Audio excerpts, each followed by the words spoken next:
Hello, Assalamu alaikum. Today I'm here with another book review, Forty and Justice by Umar Suleiman, The Prophetic Voice of Social Reform.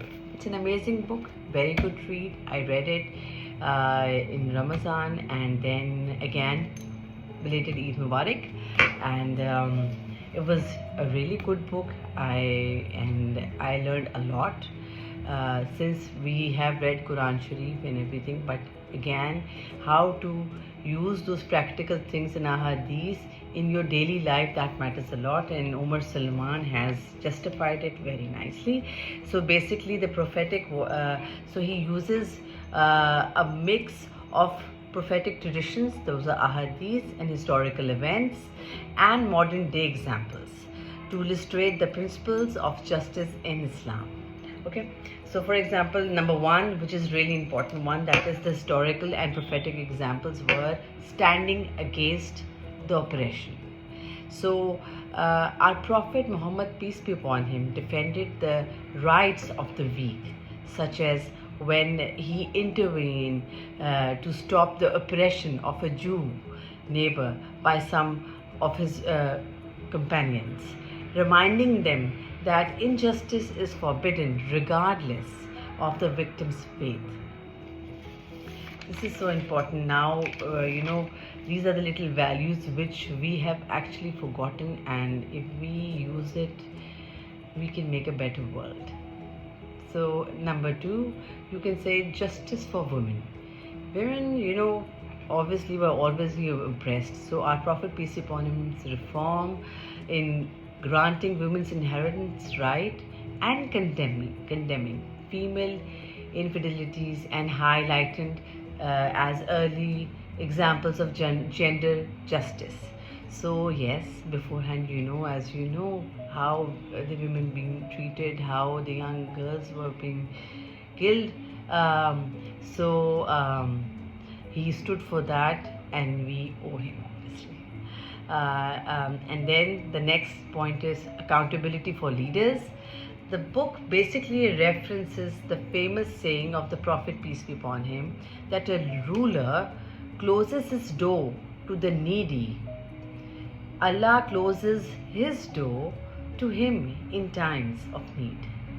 So this is all for our rulers who are ruling everywhere, our governments and everything.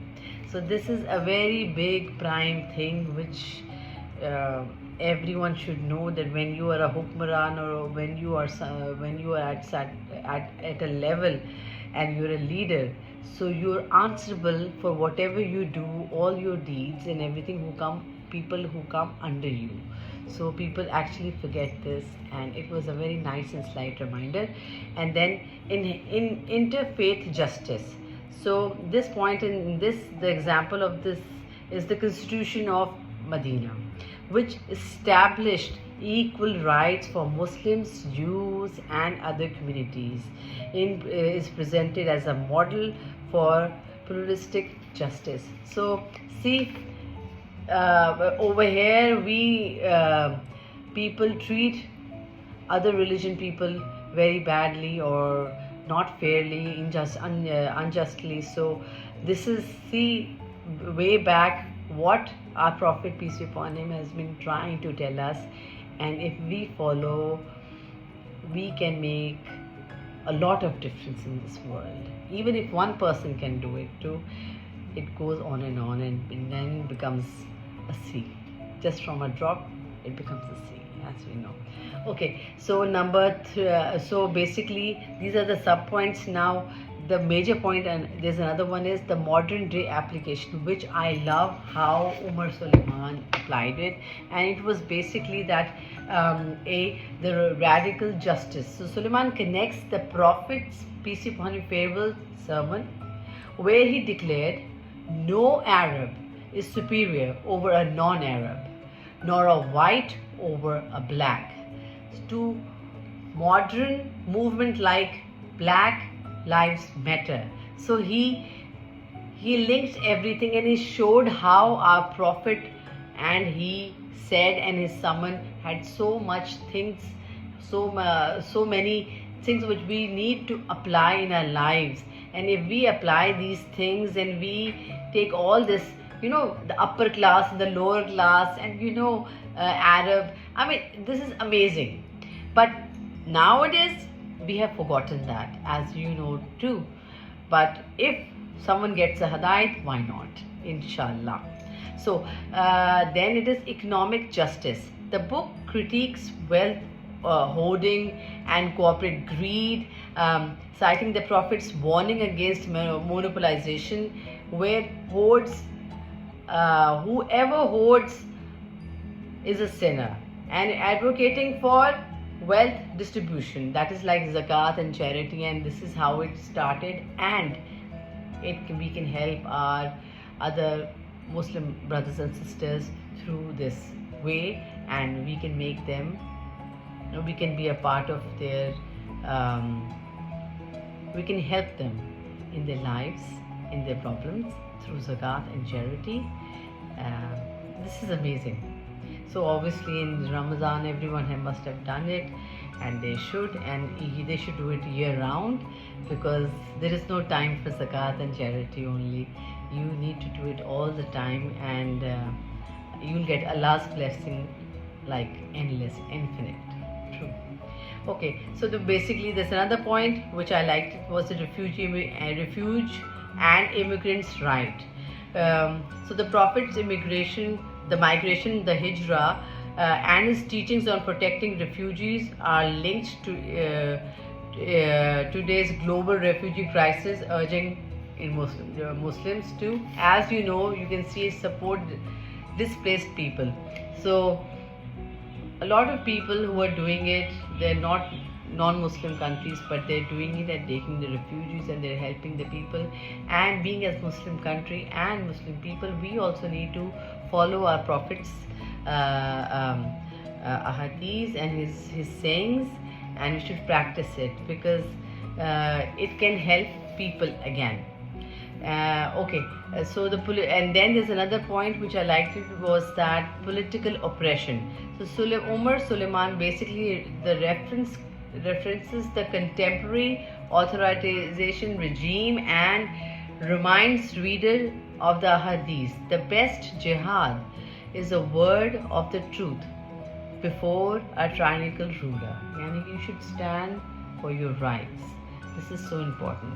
If you are a human being, if you are a Muslim or anyone of your religion, but you need to stand for your right, regardless whatever religion you have. If you stand for your right, you are standing for yourself, for your self-respect, and self-respect is everything. And if you don't have a self-respect, then eventually you go into depression, anxiety, and trauma, and everything comes along with it. So yes, you need to understand this, that always be truthful, which is hard, but we can try. Okay, so there's another point which I liked, was environmental justice. So our Prophet, peace be upon him's teaching was that conserving water, which now we're doing it at the moment, and he said way time back, and planting trees and kindness to animals are tied to modern environmental activism. So yes, we can apply these things, and we can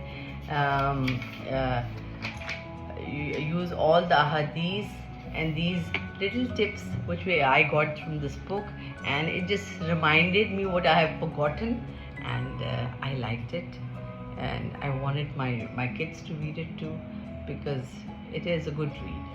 So the person, and then there's another point which I liked, was that the personal and communal ethics. For example, speaking truth in a daily life, which we usually nowadays we just ignore things. We ignore for the fun. We like to gossip. We like to wherever we sit on the social media, and then there's a backbiting happening where there are a lot of women come, and then you are like, yeah, now they're going to have a gossip and they're going to talk about. Yes, they do, and this is a slight reminder that this is not right, and it is not. You need to be truthful, and we shouldn't be doing gossips or riba or anything like that, because it is dangerous. and especially nowadays we have online social media, and how to use it, in a positive way, because we have this mode of communication, and it is in our hand how to use it. And especially for the young kids, to everyone, you can learn a lot from it, and you can finish yourself or destroy yourself by it too.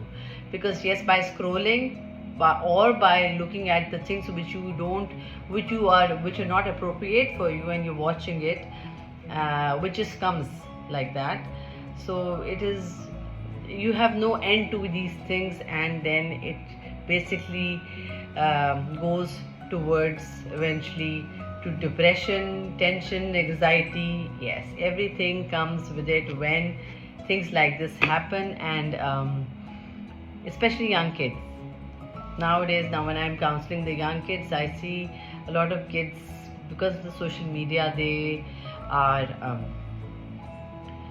they go through little very thin, there's a thin line between a depression and a trauma, and they don't know what word to use for it, and they use that, and they're depressed.